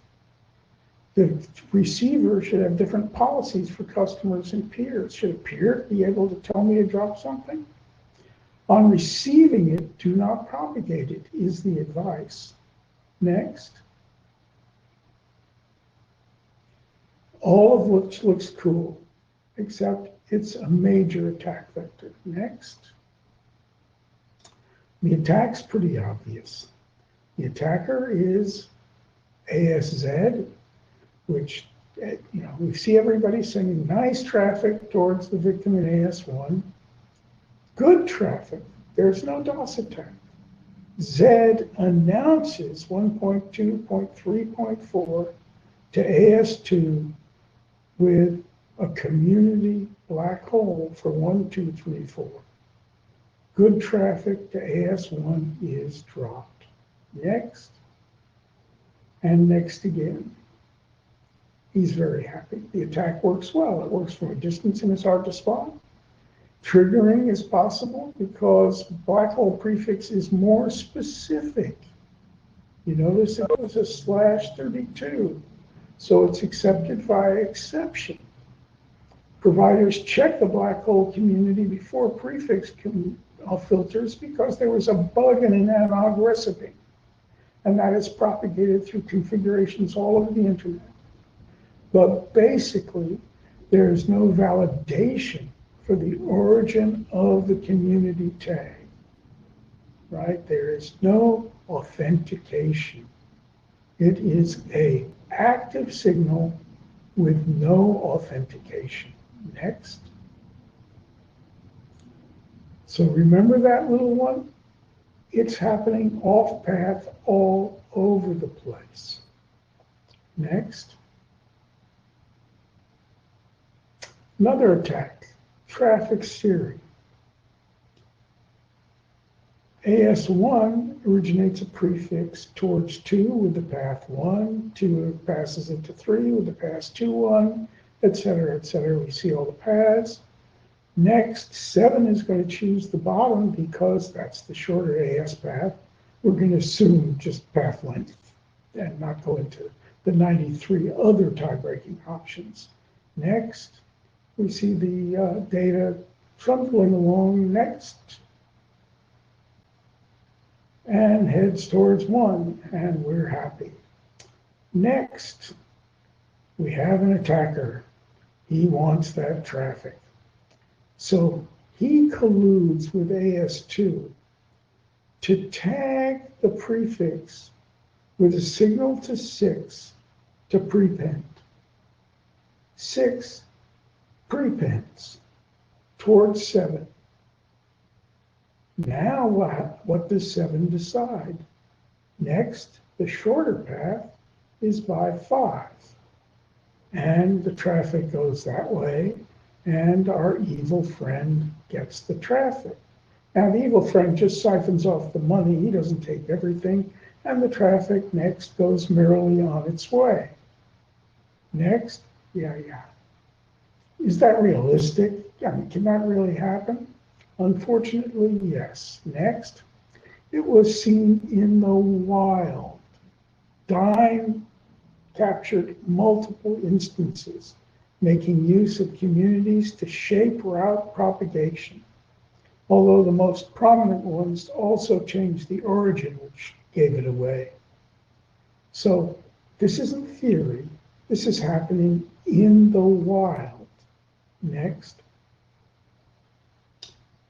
So ASN values are ambiguous. Who's the sender? Who's the recipient? There are no defined semantics. It's used for signaling and triggering. There's no cryptographic protection. There's no attribution. In other words, we don't know who I received this community. There's a 6-hop long AS path in front of it. Who added that community? Who changed it on the way? I have no idea. And it's hard to apply filters when you don't understand what the heck is going on. And filters are all manual, right? This is just, it's a free-for-all. It's the Wild West. Next. So communities can be modified, added and removed, no attribution, no cryptographic protections. You're betting on the corrections. There's a little improvement with large communities, except we're about to fix that. See the previous presentation. Next. Don't propagate. So what we should do for the moment, given the mess we're in, don't propagate without thinking very deeply. Drop anything that's not addressed to you, unless there's special agreement, unless you know that's coming. Drop everything on output except signals from you to the direct peer by agreement. Cisco has an ugly problem with well-known communities that they treat them differently among them. Some they propagate, some they don't. Next. This was designed on a napkin, and we're going to die by a napkin. And that's about it, I think. Nope, there's one more slide. Yes. And now, vegetables, questions, answers. Meantime, I'll go check the See Java. Warren in the queue. Warren, please go ahead.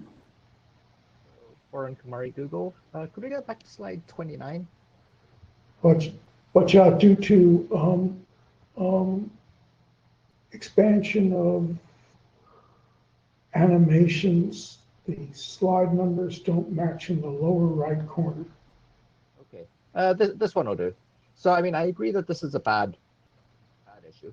I just want to make sure I understand, in this particular thing, if the attacker had not tagged or had not added the community, they would still manage to have an attack, right? They would be announcing 1, 2, 3, 4, and traffic for 1, 2, 3, 4 would flow to them. Okay, cool. Just making sure I got it. Yep.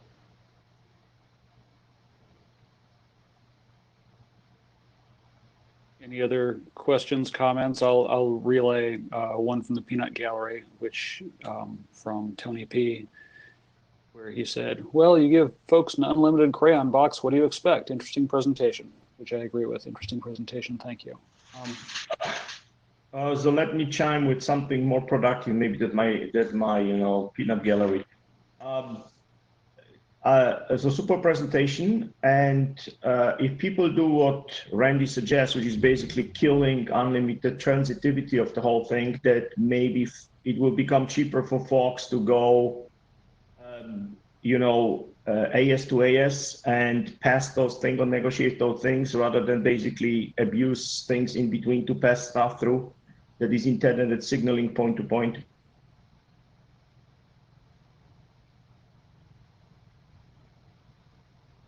Yes, shutting down a lot of the transitivity will help, but basically I don't think it can be fixed because there's no authentication, there's no attribution,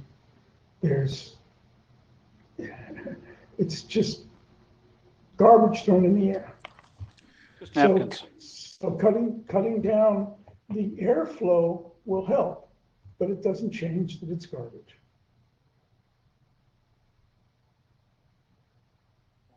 We have two other people in the queue. We have Rudiger, and then we have Jeff. Rudiger, please go ahead. Thank you. And then we have Warren. Okay.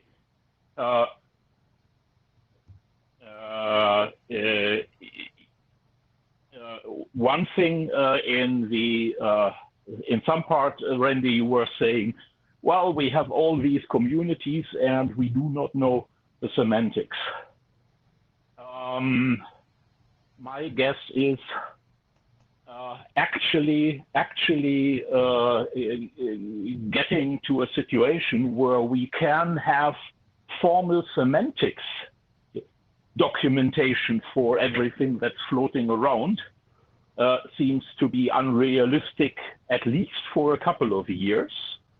The question of getting to a point where documentation becomes available, I think is something that is somewhat more realistic.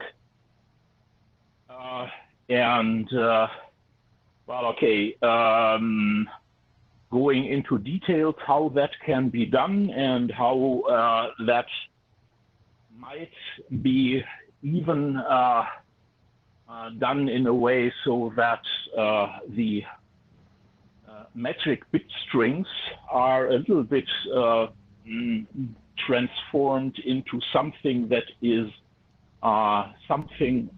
somewhat more readable, like we did with machine language in the 50s by introducing the concept of the assembler languages. I use those, Rudiger, don't remind me. Yes, you're right. Good documentation and as you're documenting, structuring things a little more without breaking current deployment, those will help. The question is, in my mind, is given that the world is getting to be an uglier and uglier place, and I'm not referring to COVID-19, I'm referring to attacks and so on the internet, and especially as the internet's gaining prominence in the current scene.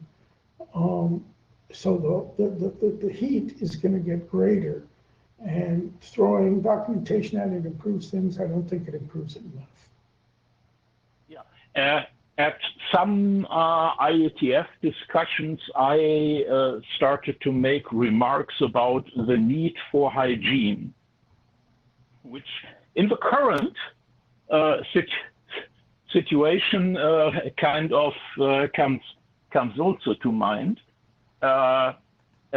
For the BGPs, for the interdomain BGP sessions, kind of one needs the face mask in both directions. One has to filter what the air that we inhale and make sure that nothing dangerous is there, which in BGP terms means we minimize the stuff that is actually not authentic. And about the only thing that we can really trust is what the neighbor has under control, if he actually exercises control. For the other direction of the use of a mask, where yes, you also want to use a mask so you do not spread the bad stuff. And the cider OV egress is an example of that, but say propagating stuff with strange communities or other path attributes potentially also comes to mind. Kind of as you propagate any routes in eBGP, you should consider yourself responsible for all the nasty bits that you are sending. And yes, doing that is something that has not been done 20 years ago, and in most cases is not done completely at the moment. But yes, we have to actually get a little bit closer to that. So that's. I would be surprised if anyone disagreed with you here.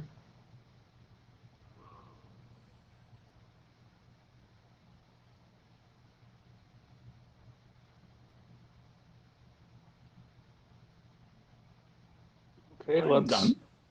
Okay, next person in the queue was Jeff. Jeff, please go ahead. This is Jeff. So I'm going to change what I was going to say and just simply build on what Rudiger's expressing. I think there's several other larger arguments here, but sticking to your presentation, what I think is needed in terms of hygiene, so I think that's the biggest actionable thing here, is a little discussion about how do we actually put together lists of stuff that are expected to be propagated versus not.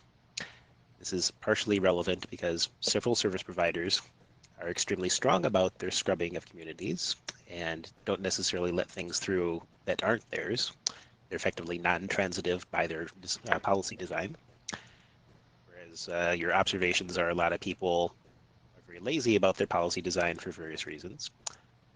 It's my belief as a vendor that's been working on a few implementations over the years that part of the problem is that our policy languages for communities are simply clunky enough that actually building good hygiene is difficult. I think it would be a useful exercise to define what good hygiene looks like, somewhat stronger than the current RFCs that are out there, and how this would manifest in a general policy mechanism. I agree. But I think just a little wider, there's good syntax and semantics for the operator to be able to exercise better hygiene. There is, don't put active semantics in communities. If it's going to be active, put it in a real attribute with a formal definition of how it propagates, how it's transitive, and how it's acted on, because eventually, someday, we're going to secure BGP even better than the current popularity of routing origin validation, in which case a real attribute will be signed. And you will know who originated, and you'll have attribution and authentication. Don't put active policy in communities. Don't create new vulnerabilities. Sorry to rant. I will give my terse follow-up to that. It's well understood that's your opinion. It's also well understood that the reason we keep having these things happen is because it's a useful mechanism that people like. And BGP is used for things other than internet service, which I know you also have strong opinions on. And that a lot of the times that this stuff manifests is usually in non-internet contexts.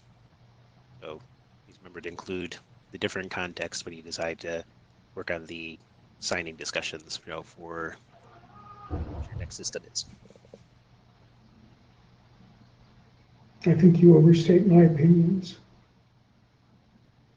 Well, it's the IETF. Everybody overstates everybody else's opinions. I think the queue is empty. Oh, wait, go ahead. Comment to Jeff's question. I would think that actually attacking the documentation things, the documentation aspect, would provide a base for generating better filters. And yeah, I'm not completely sure and convinced that the traditional vendors' policy languages will offer easy ways to draw in information from a documentation base.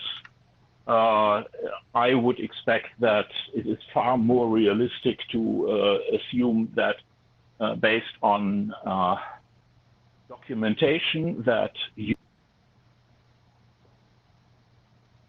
We're losing you here.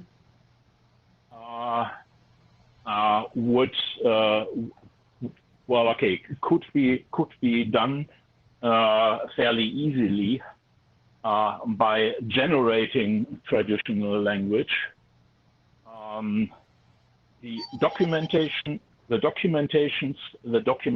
part, I think, is indeed one really interesting point that we could be working on to improve the possibility for getting actually hygiene improved. That's it. Side note to Tony, yes, FlowSpec has a number of these features. I'm involved in a side discussion if there's anything we can do about it, but that's not going very far.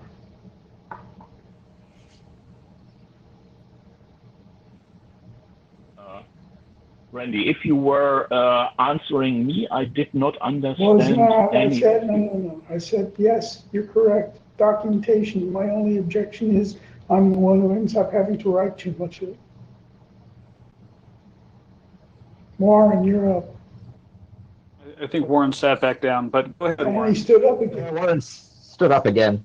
So, John, this meeting was initially intended to be till just 11 o'clock. We can go on. So here's Christophs. Yes, I pasted into the chat that anybody who objected to a short extension should email or should message me. I have heard nothing from anyone. I'm taking that as silence gives consent. So yeah, if anybody has a problem with us extending for, let's say, 20 minutes, please speak up and we will end as scheduled and schedule another meeting. But otherwise, I'd like to ask for a little forbearance to go over. Please continue. So, sorry, Warren, Mari Google. So first off, thank you. I think this is really important. What I'm trying to figure out is why Randy is telling IDR. Like, what exactly IDR is supposed to do with this, other than maybe, don't design complex active stuff in communities. I think that it would be really useful to have this documented, like maybe OPS AWG or OPSEC. I can answer your question, which is somebody out of the blue yesterday asked me to. And let me take that since it was this chair. Oh, you're going to confess. I was trying to cover for you, Sue. No, don't need to cover. I'm glad to be really blunt.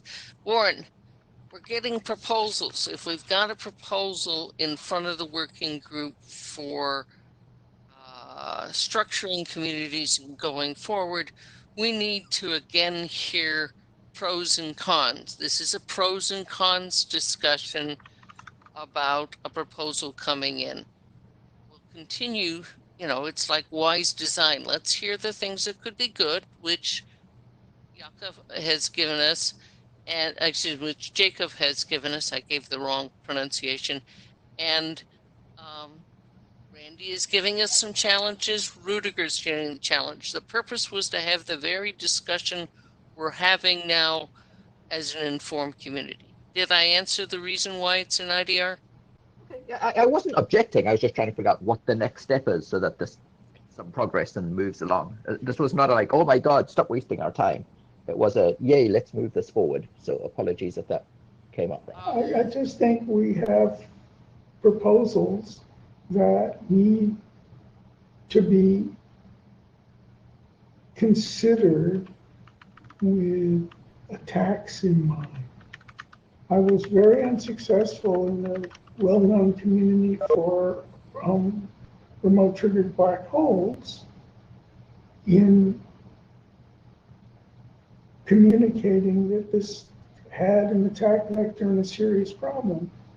And so I'm just trying to start early now, plus showing the result of my failure is that remote triggered black holes are actually used in attacks today in the wild. And Warren, I'll put myself at the top of the line to respond to you. And so IDR being the community that tries to resolve to that in the protocol, is there something we can do in the protocol, or do we need to look to what Rudiger is suggesting, maybe something that automatically generates what's actually happening? What can we do to fix a real live problem? So the chairs are picking the thing. You know, there is a range of potential solutions. We could say, and I'm just talking like John out of 10 seconds thought, we could say, okay, communities is a true loss, and maybe what we really ought to do is have a path attribute if we've got all these problems that looks like large communities, smells like large communities, but has some sort of origin in it. Okay, large community form, put a identifier, an origin, or something that can be tracked. That's one end of the solutions for IDR. Maybe someone's got another one. We got a problem, got to think about it. Jacob's raised problems, so we need help, folks. So think, please.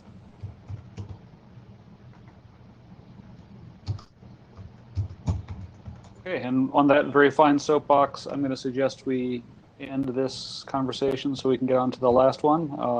Or it sounds like Rudiger maybe wanted the last word. Go ahead. Yeah, just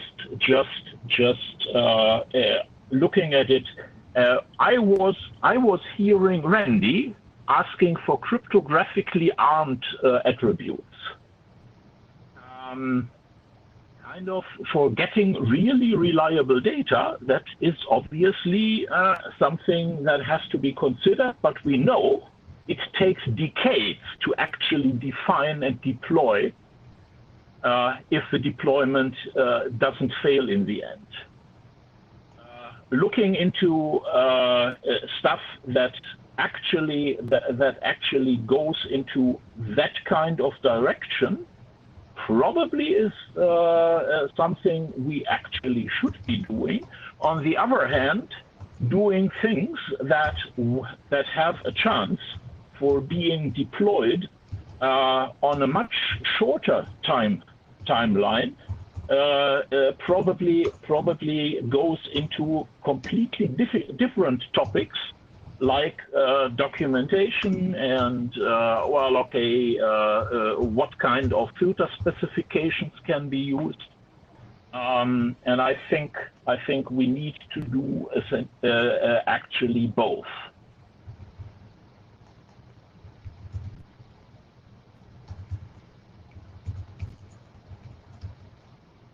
Nobody's disagreeing with you, Ruger?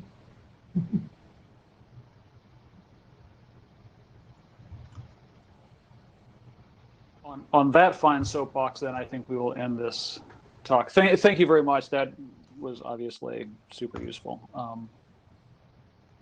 And thanks everybody for giving us a few extra minutes so that Christoph doesn't have to talk super fast. Thank you, Christoph, for waiting till the end. Please go ahead. Yeah, great. Doing it very, very brief because it's very short anyway. Presenting a draft which is more or less like a housekeeping draft only. It has its origin in Alvaro's review of the RFC 5575 bis, the flow spec draft. And Alvaro pointed, I'm not sure if I'm pronouncing that right, but Alvaro pointed out that the BGP extended community types that are used by BGP flow spec, but also by other technology, are documented as experimental use in the IANA registries. And this draft is basically going to fix it. It's actually asking IANA to remove this experimental use statements from the BGP registries. Next slide, please. And yeah, basically it's asking to update the BGP transitive extended community types, remove the extended experimental use from those names. Second, you can next slide, please.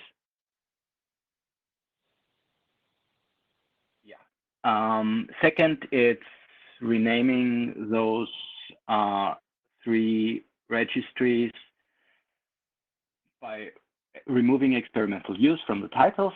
These are the subtype registries of the transitive extended community types, subtypes. And third, next slide, please. Changing the registration procedure of the extended community types hex 80 to hex 82 to remove them from the reserved for experimental use pool and put them into first come, first served pool. Well, basically that's it. So it was less than 2 minutes, wasn't it?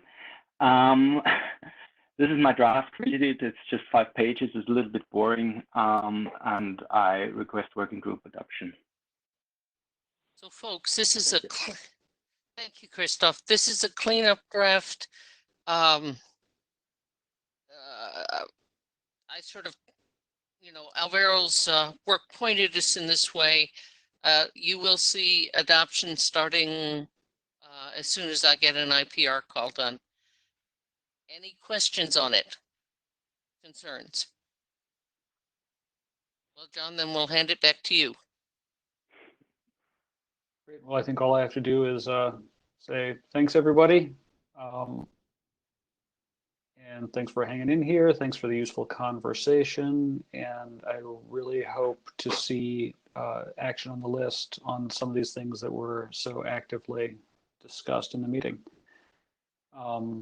As before, any feedback to the chairs about using a virtual meeting for this purpose would be helpful. We're still learning, but I suspect we'll be doing more of these. So thanks very much, everyone. Stay safe, and we'll see you later. Bye. Thanks for hosting. Thanks, everyone. Bye. Thank you. Bye.